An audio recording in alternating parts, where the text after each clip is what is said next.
निश्चित रूप से बौद्ध दर्शन के इतिहास का विस्तृत विवरण यहाँ प्रस्तुत है।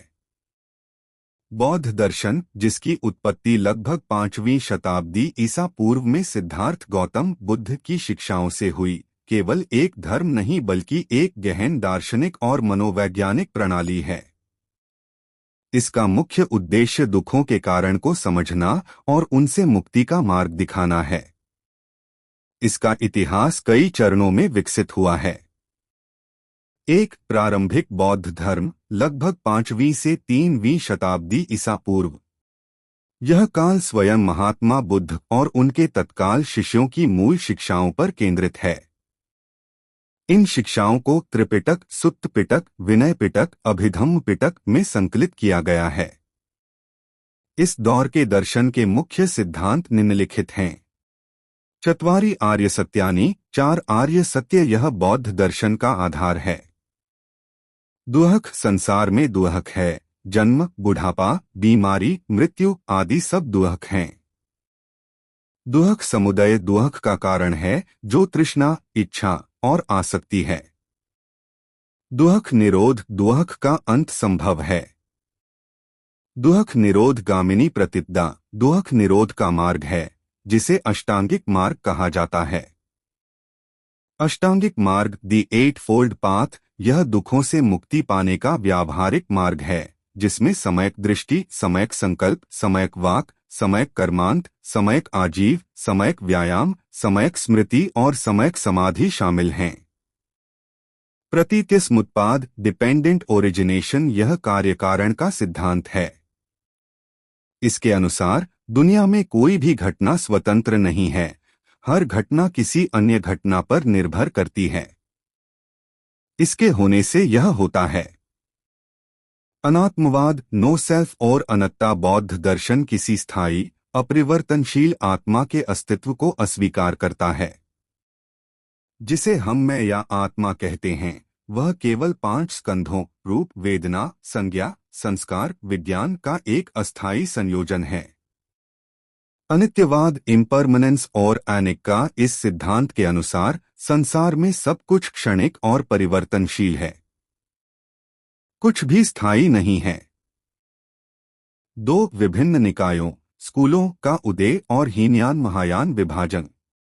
बुद्ध के महापरिनिर्वाण के बाद उनकी शिक्षाओं की व्याख्या को लेकर भिक्षुओं में मतभेद उत्पन्न हुए। इसके परिणामस्वरूप विभिन्न बौद्ध संगीतियां, परिषदें हुईं और बौद्ध संघ कई निकायों में विभाजित हो गया। लगभग पहली शताब्दी ईस्वी तक 2 प्रमुख शाखाएं स्पष्ट हो गईं। हीनयान, छोटा वाहन, यह शाखा बुद्ध की मूल शिक्षाओं पर अधिक जोर देती है। लक्ष्य, व्यक्तिगत मुक्ति अर्थात अरहत पद प्राप्त करना। मुख्य निकाय थेरवाद, जो आज भी श्रीलंका, थाईलैंड, कंबोडिया में प्रचलित है। सर्वास्तिवाद, सौत्रांतिक। सर्वास्तिवाद निकाय का मानना था कि सभी धर्म अस्तित्व के मूल तत्व भूत, वर्तमान और भविष्य में विद्यमान रहते हैं। सौत्रांतिक केवल वर्तमान के अस्तित्व को मानते थे। महायान, महान वाहन, इस शाखा ने बुद्ध की शिक्षाओं का दार्शनिक विकास किया। लक्ष्य, सभी प्राणियों की मुक्ति के लिए बोधिसत्व बनना। बोधिसत्व वह है जो स्वयं निर्वाण प्राप्त करने में सक्षम होते हुए भी दूसरों की मदद के लिए संसार में जन्म लेता है। मुख्य सिद्धांत, करुणा और प्रज्ञा, ज्ञान पर अत्यधिक बल। 3 महायान के प्रमुख दार्शनिक निकाय, लगभग 2री से 7वीं शताब्दी ईस्वी। महायान के भीतर 2 महान दार्शनिक प्रणालियों का विकास हुआ, जिन्होंने भारतीय और विश्व दर्शन को गहराई से प्रभावित किया। माध्यमिक दर्शन या शून्यवाद, मध्यामका और शून्यवादा। संस्थापक आचार्य नागार्जुन, लगभग 2री शताब्दी ईस्वी। मुख्य सिद्धांत, शून्यता। नागार्जुन के अनुसार सभी वस्तुएं निःस्वभाव हैं, यानी उनका अपना कोई स्वतंत्र और स्थायी अस्तित्व नहीं है।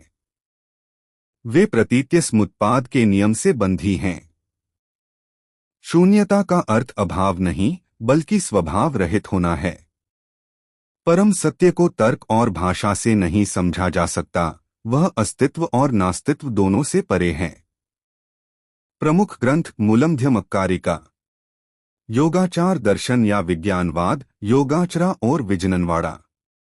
संस्थापक मैत्रेयनाथ, असंग और वसुबंधु, लगभग 4वीं-5वीं शताब्दी ईस्वी।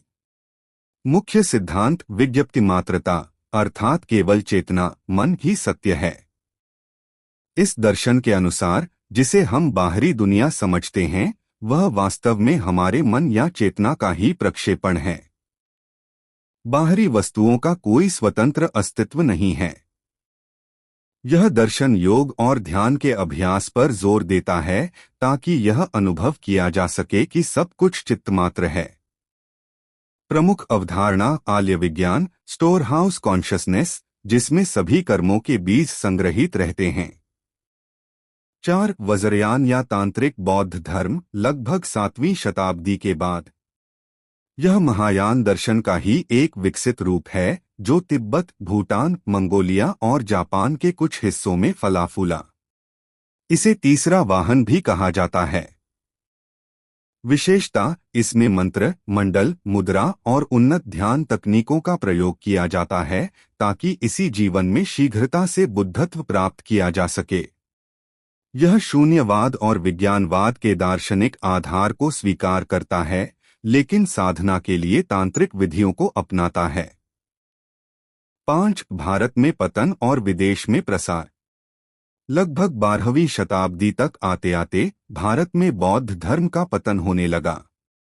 इसके कई कारण थे, जैसे शंकराचार्य के अद्वैत वेदांत का प्रभाव, राजकीय संरक्षण में कमी और तुर्की आक्रमणकारियों द्वारा विश्वविद्यालयों जैसे नालंदा, विक्रमशिला का विनाश।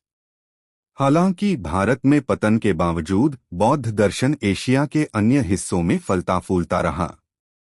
श्रीलंका और दक्षिण पूर्व एशिया थेरवाद बौद्ध धर्म का केंद्र बना। तिब्बत वज्रयान बौद्ध धर्म का प्रमुख गढ़ बना।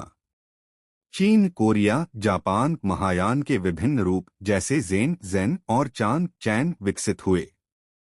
निष्कर्ष, इस प्रकार बौद्ध दर्शन का इतिहास एक सरल नैतिक संहिता से शुरू होकर एक जटिल और गहन आध्यात्मिक दार्शनिक प्रणाली के रूप में विकसित हुआ।